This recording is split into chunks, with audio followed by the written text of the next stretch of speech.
Cirie Fields and Stephenie LaGrossa, Survivor legends that played on Snake in the Grass and The Traitors. Now, this video existed once. You may be asking, is this a re-upload? Kind of.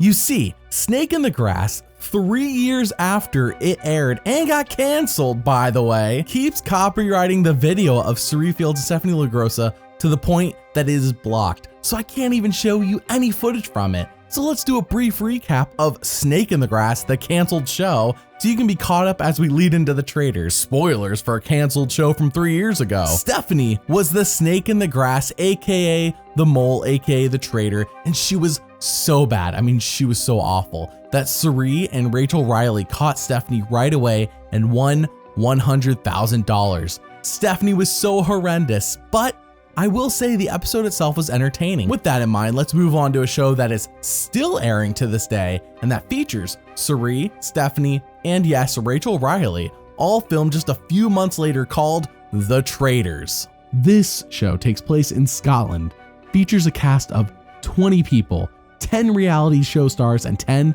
fresh faces. Kind of like a fans versus favorites type of deal. This show does take place over 10 episodes and features 3 traitors, though everyone is told there's somewhere between 2 and 5. If those traitors can make it to the end without being voted off, they split the $250,000 prize. If they're all eliminated, the faithful win the money. Now, this show does feature challenges, but they ultimately mean nothing, at least in this season, and can be promptly ignored. We see the return of Rachel and Stephenie, but also Cirie. Obviously, I can only hope that Stephenie is picked as a traitor, though, just for the nonsense that would ensue. So at their very first roundtable, the host picks the 3 traitors, and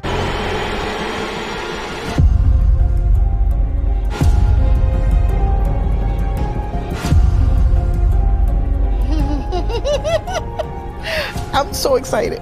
I know I can do this. I can be the final player in this game, and that is the goal. My job now is to go unidentified, and the only way that I can do that is to persuade people I could never be anything. A traitor? You think I could be a traitor? See, that was good, right? Now this is exciting. Finally, Cirie is put into a role she will excel at, and Stephenie isn't a part of it to screw it up. The other 2 traitors are Cody, the winner of Big Brother 22, though the fan base doesn't really care for him, and after seeing him on that show, and then this one, I agree with them. Then there is Christian, the fresh-faced wild card of the group that is kind of a nut. I do like him, despite his flaws. And despite the fact that there are 20 people on the show, we're really gonna laser focus on Cirie and Stephenie, though I highly encourage just watching the show. It's amazing if you haven't already seen it. However, I am gonna mention other names from time to time, so bear with me, such as Andy and Quentin, who are a couple of fresh-faced newbies who confidently say, sussing out the traitors, oh, that'll be a piece of cake for them. It fits right into their skill sets. We then have the traitors meet for the first time under the cover of night, and right away, Cirie sees that Christian is gonna be like a puppy dog who follows her. Good. They talk about who they should murder first from the group, and they decide it has to be between Kate, Brandy, and Reza, since they all come from the same show, and their 3 votes combined is a lot of influence the further that they make it. We then hear from Cirie about what her game plan is this season. My game plan is, unless I have somebody that I'm aiming for, then I'll just go with the group. I'm not going to go and impress my views onto the traitors unless I know for a fact that somebody's really coming after me. If you don't know the results of this season already, I want you to take your guess as to who makes it further between Cirie and Stephenie right now, because the first murder is about to happen. At breakfast, Stephenie is relieved to have made it through the night, and Cirie says, this is going to be exhausting, having to pretend she doesn't know what's about to happen. So, who gets axed first? Alas, poor Reza. I knew him well. Actually, I didn't know him from Adam.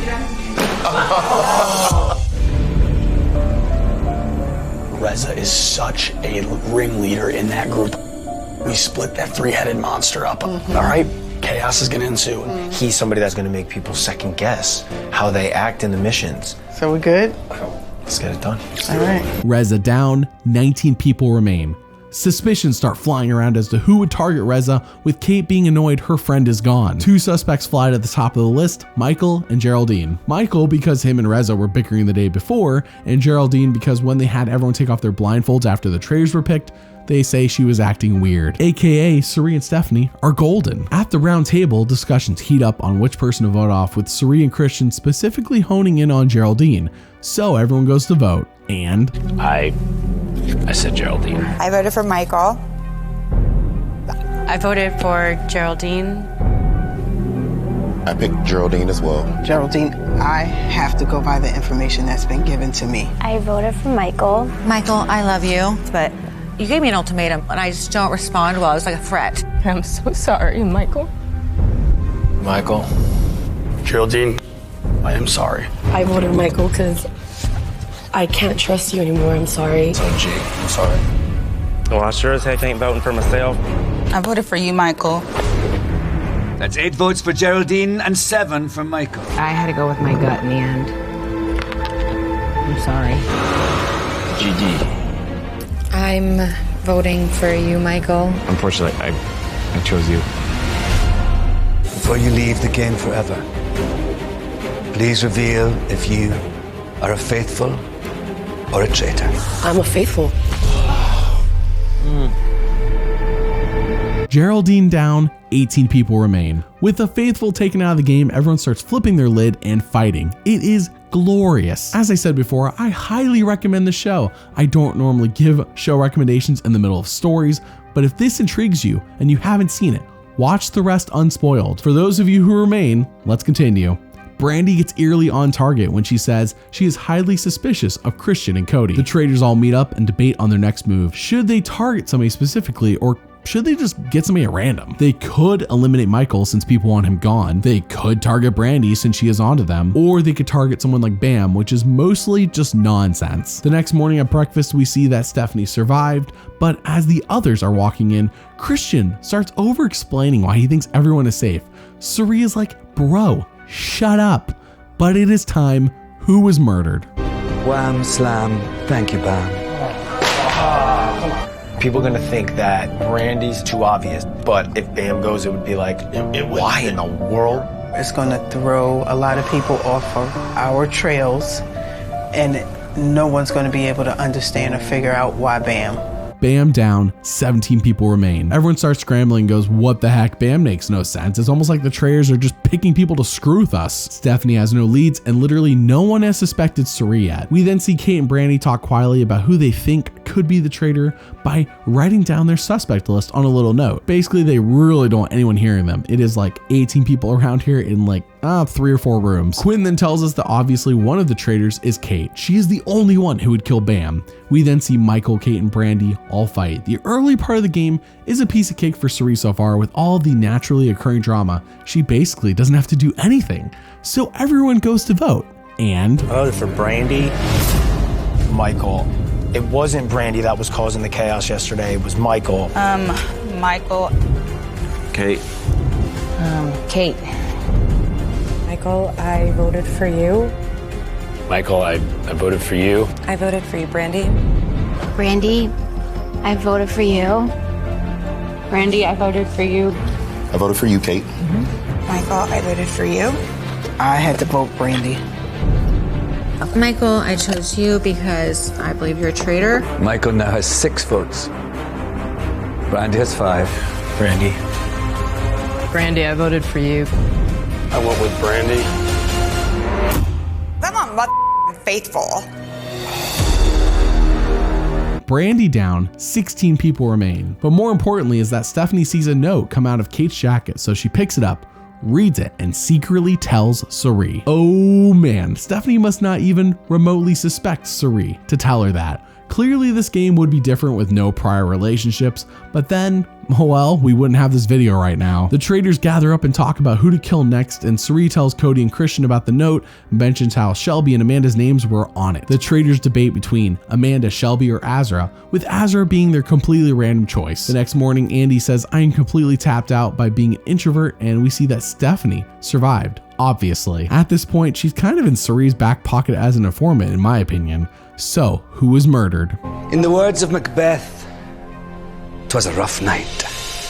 Especially for Azra. So are we sure that Azra's the right choice? It's brilliant because it would make everybody be like, wait, what? Kyle made the comment today at the table about people being reserved. We get rid of Azra, that just looks bad on Kyle. Let's stick to our theme, chaos in the castle. What do you think? Chaos in the castle.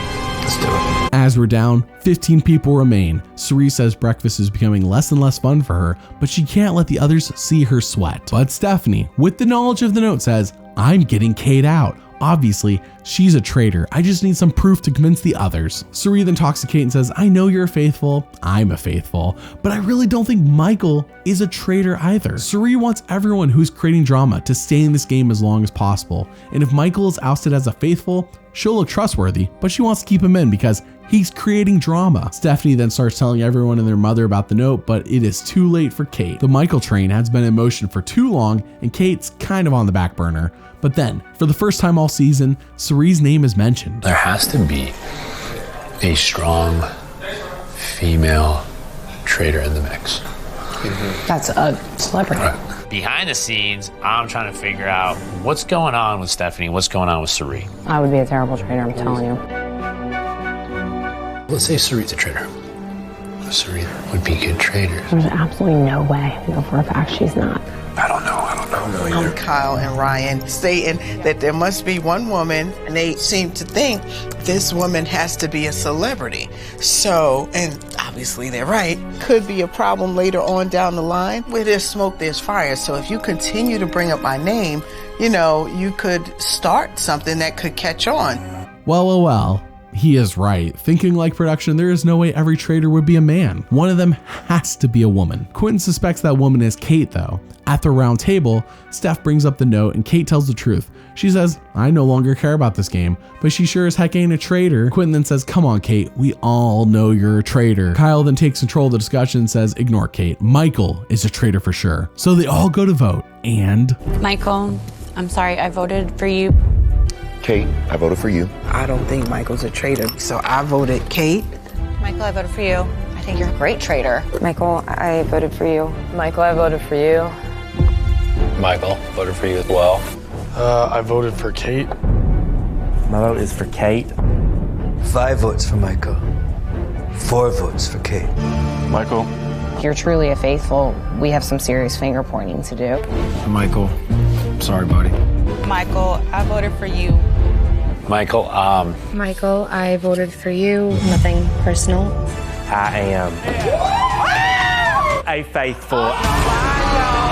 Michael down, 14 people remain. People, but namely Quentin, realized that we've been overlooking Kyle this whole time. He loves to change the subject, rally the troops, and get the person he wants out. But he's always wrong, so he must be a traitor, besides Kate, obviously. Now, I have been focused on Cirie and a little bit of Christian while ignoring Cody, but let me get you up to speed on what Cody is doing because he's just now becoming relevant. Cody on the show is the worst traitor. While he is boring to watch, Christian is a goofy wildcard, and Cirie is like an assassin. He's the weak link of the group. Cody's just smug, pretending to be superior to others while also overreacting all of the time. It's just not fun to watch. Personally, I think Rachel would have been a better traitor in his place, and she also comes from Big Brother, so they would have fulfilled their quota. The traitors all talk, and Cirie proposes Ryan or Kyle, and... We send Kyle, it throws everybody off. Why wouldn't Ryan do the same thing now? I know this your man. You and Ryan have a relationship outside of here. And don't tell me no, because I already know. So don't let we here together. I've gone along with the voting so far. I've been very passive, but tonight the vote will go the way I want it to go. Why is Cirie so sure Cody knows Ryan from outside the game? Well, it's not explained on the show, so I do some research. Ryan, who on the show we're told is an Olympian, turns out he was also on Celebrity Big Brother 2. Cody won Big Brother 22, so they know each other. They both are part of the same game. Cody playing dumb hurts to watch. I really can't cringe much more than I already am. The next day at breakfast, Stephenie arrives and says, of course Kate is safe. She's a traitor. However, maybe I need to start reevaluating who else could be one and look at those who I may have been ignoring so far. Cirie then says Christian's acting is that of a B movie and Cody is being far too fidgety. If she were faithful, she says she would notice these things, so other people have to as well. But the real question is, who do they murder? Poor, lovely, smiley Ryan. Gone, but not forgotten. So you sure Ryan over Kyle? Ryan makes people feel comfortable, and if that was what makes you feel threatened, then we should send Ryan. Everyone loves Ryan. Guess what? Ryan dies tonight. Last night, he did say to me he had some people that he was questionable of. He said, yeah, we're one of them. But I'm like, I don't know, dude. I was one of the ways. He was like, Rachel. And then me and Rachel. And so, like, he just said that to me right at the end of the thing. I don't know if he only said it to me or said it to other people. I'm like, I'm not bringing that up today at all. Ryan down, 13 people remain, but I'm completely baffled by what Cody just did, and so is Cirie. It doesn't make sense and makes what Cirie said earlier even more credible. Bye-bye Cody's secret buddy, I guess. Kyle immediately recognizes that what Cody just told him is bollocks and says this means Cody is a traitor. Yes, Kyle, yes he is. Anyone Kyle tells his story to seems to agree with him. However, Andy and Quentin say actually Kyle is the traitor. I mean, come on, Andy and Quentin, can't you guys ever be right about anything? Cirie says, Kyle, since we're both faithfuls, I have to tell you that your name is being floated around. Kyle is shocked. He tells Cirie what Cody said, and Cirie says Cody may be an even worse traitor than Christian. Shots fired. We then go to the round table, and Andy starts it off by saying, Kyle, you're scrambling today and talking to a bunch of people and being defensive. It means you're a traitor. Nailed it, Andy, nailed it. Kyle then says, no, Cody is the traitor. Obviously, I'm just playing the game as a faithful. Cirie is like, oh snap, this Cody thing may be getting out of hand. For Stephenie and Rachel though, they say all of this is just a distraction from Kate, the real traitor. Kate says, screw off, I'm loyal. So everyone goes to vote and... my vote is for you, Kyle. Kyle, I am voting for you. Kyle, I voted for you.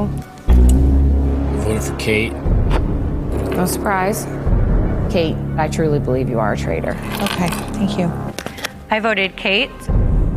No surprise. I voted for you, Kyle. I voted for you, Kyle. I voted for Kate. I voted for you, Kyle. Sorry, buddy. I went with you, Kyle. I'm sorry. Kyle, I voted for you. I'm a faithful. Oh. Y'all got played yet again. So congratulations. Take note of who's planting those seeds because you guys are watering them and you're making them grow. Kyle down, 12 people remain. Now you may be thinking that a good player here in Cody's position would just shut up and get the target off their back. No, that's not what happens. That would be good gameplay, as I just said. Instead, Cody, without any evidence or support to back up what he's saying, spreads Stephenie's name around, and she says, yeah, Cody's next. When the traitors meet up, the host pops in, and Cody, of course, overreacts like a first-year drama student, and the host says, tonight, you all choose 3 people to put on trial, aka you're telling everyone who the 3 eligible people are to be murdered the next time you meet up. No murdering anyone tonight. Why is that? Well, as it turns out, Amanda, a newbie faithful, caught COVID and was kicked out. Now on the show, we're just told that she had to leave, but I do some research once again, and turns out Amanda had COVID. So we are now down to 11 players. The traitors select Kate and Rachel for maximum drama, and Angelica to be their random player. When the names are revealed to everyone, Rachel and Kate flip out, which is what they wanted, and Angelica starts crying. Christian then tries to over-explain why he thinks the traitors nominated these people, and Cirie says again, shut up. Everyone starts muttering to each other about Cody being a traitor, but Quentin is the outlier and says, no, you know what? I stand by Cody. I trust him. He isn't a traitor. But then out of left field, the shield is introduced to the game. What is the shield? Well, basically, players walk into a room, open a box, and if they're lucky, they get the shield. And this makes them safe from murder. AKA, think of it like an individual immunity idol in Survivor. Ari wins this, and it's anticlimactic. Nobody was killing Ari. We then see a pivotal conversation take place between Christian and Cirie. Oh, he's too emotional. Put a target on his back. Hang on, hey, what I'm scared of? What? I gotta go. Rudy, I vote for you. Looking right there next to him. I'm feeling uneasy right now heading into the round table because if I vote to banish Cody and not everyone else votes for Cody, this could backfire horribly on me.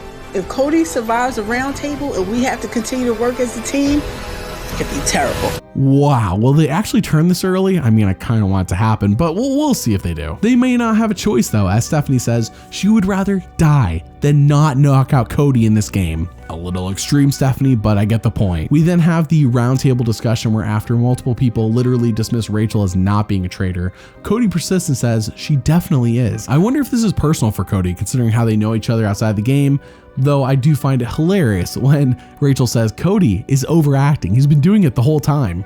Preach it, Rachel, preach it. So everyone goes to vote, and... It ain't personal. It's just game.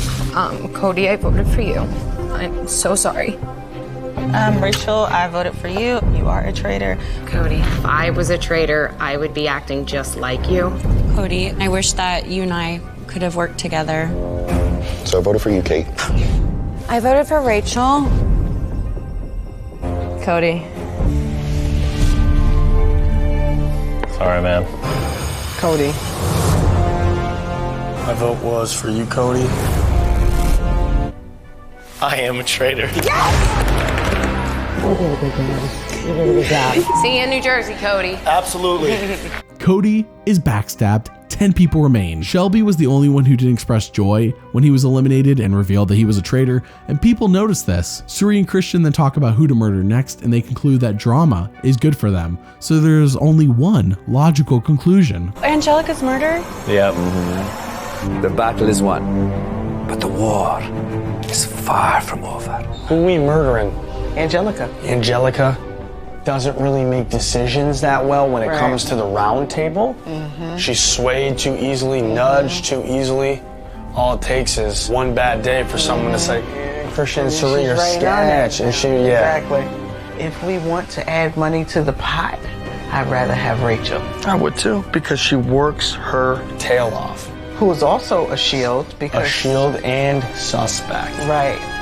So, Angelica, that's a decision. Angelica down, 9 people remain. Kate and Rachel are still there. With everyone now piling on Shelby after not reacting the way they thought was appropriate, Cirie talks to her and Shelby says, actually, I'm just drained and I miss my kids. Cirie says, I totally get it. When I played on Survivor the first time, I had a 5-year-old son that I felt the same way about. So again, this episode, there is a shield. And again, Ari wins it. So it doesn't matter. Stephenie then again says Cirie can't be a traitor, but Christian might be. However, she tells some people that coming into this game, Cirie wanted to be a traitor and was disappointed when that didn't happen. Cirie's like, whoa, hold up, what? Because Andy rats out this information to Cirie and Cirie says, the heck, I don't want to be a traitor. No, not me. Though she says it in a lot more convincing fashion than the way I just joked about. She tells Andy, I am a faithful until the end. Andy buys this hook, line, and sinker. So at the round table, Cirie says, everyone, I want to make sure you know, I'm a faithful. Once and for all, I am not a traitor. I'm not upset that I'm not a traitor. I don't know where it started. He said, she said, they said, we said, but you can hear it from me, myself, and I. I'm not upset. And please, please, if there's any question, please just come ask me and I will clarify it for anybody. And I was joking. I'm saying, oh, Cirie would be a good traitor. Cirie? I mean, I never thought about her, but there's some animosity towards somebody that nobody was thinking about. With that out of the way, the Shelby train is going strong, as many people say she started the show happy and now she seems distant from them all. Is this traitor behavior? I don't know. Well, I voted for Rachel. Shelby, I voted for you tonight. Shelby. I'm going with you, Shelby. I voted for Stephenie. Shelby. Shelby, I voted for you. Shelby, I voted for you. I am a faithful. Oh, Shelby. I'm in complete and total shock right now. I was positive she was a traitor. Shelby down, 8 people remain. The traitors need to knock out 4 more people and they will reach the final bonfire. I will explain that when it comes up. But basically, 4 more people will be murdered or voted out. So at this point, the show is excellent, amazing, a 9 out of 10 show. My only gripe is I wish the challenges had actual weight, but otherwise it is wonderful and balanced. I say all of this because no matter how many times I see this upcoming twist, I can't help but think, why? Why did anyone think this late in the game is the time to do this specific nonsensical twist? Now you have the opportunity to bring someone into your murderous game. Tonight, you will recruit a faithful to join you. Let's do it. It has to be Ari. That's it.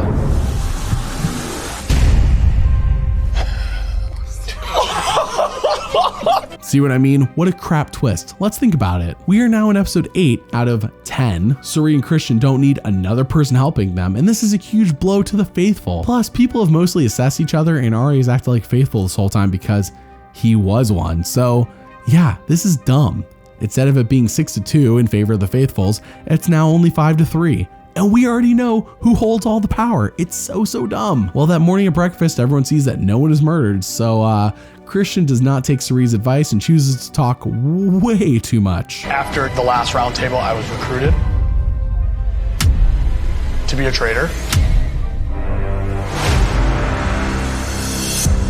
What? I clearly said no. Oh. And I know this puts a massive target on my back. I don't really care. What are you talking about? Like, what are you doing? I really don't know if anybody is buying it. It's like cringeworthy, horrible, horrible acting.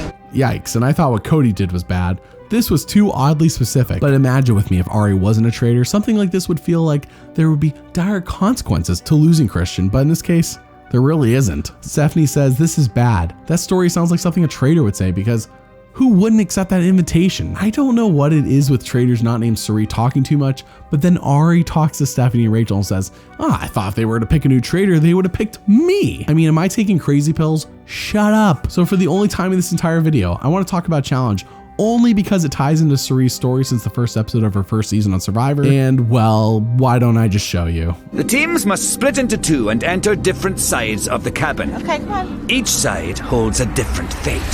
They must solve a puzzle to figure out the combinations to each other's padlocks to escape.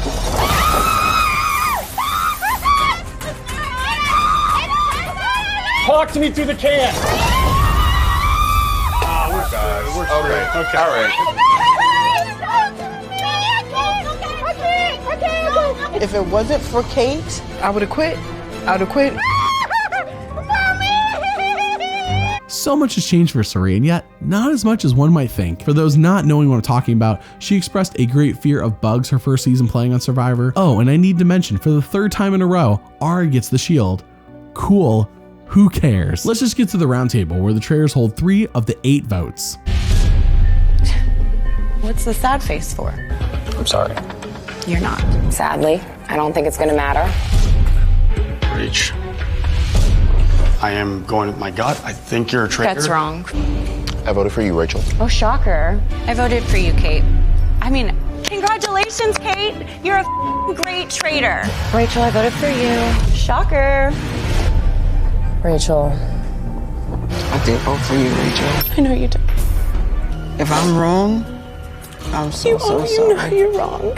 I'm a faithful. Good luck.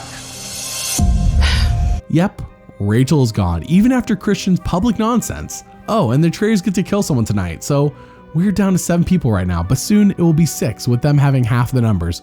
What a crap twist. Everyone does say with Rachel gone that Christian has to go next, and the traitors gather and talk, and it sounds like for them, they're gonna kill either Quentin or Stephenie. So, what happens? Stephenie, a survivor no more. Oh, we got to get rid of Steph. Yeah, just to release you from any suspicion. Right. That too, yeah. That is the biggest, honestly, that's the biggest reason. This one kind of hurts me that I can't figure a way to save her. Stephenie was on you and is still talking all day about it. Well, she won't be talking tomorrow. You know, and yesterday I started thinking maybe Cirie. She may have just murdered me.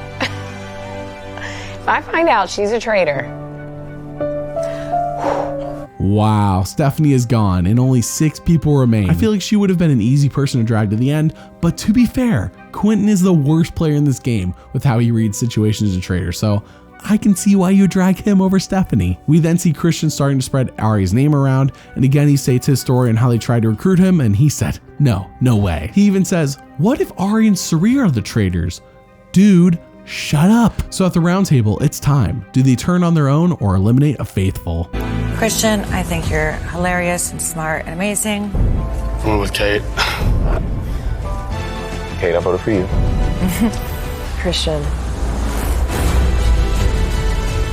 Christian. So I had to vote for you, Christian. I am not a faithful. I am a traitor. Christian down, 5 people remain. It makes sense to vote him off if their desire is not to split the $250,000. However, I have to mention that Quentin voted for Kate, and Quentin tells everyone, I promise you, I'm not a traitor. I know I've never voted correctly, but I am not a traitor. The host then tells everyone that there will be no more murders, just 1 more vote and then the final bonfire of truth. So we hear from Cirie when she says, I've been trying to win a prize for my family ever since the first time I played Survivor in 2005. And I always mess up by playing emotionally right at the end. Do I lead with emotions or do I lead with strategy? What strategically will propel me to the end of the game? So at this time, Quentin, Andy, and Cirie have pledged as faithfuls, wink wink, to stand by each other, so either Ari or Kate is being voted off next. Quentin wants Kate, and I can see the logic. There have been 2 male traitors so far, and surely the show would have picked 1 woman as well, especially in 2023.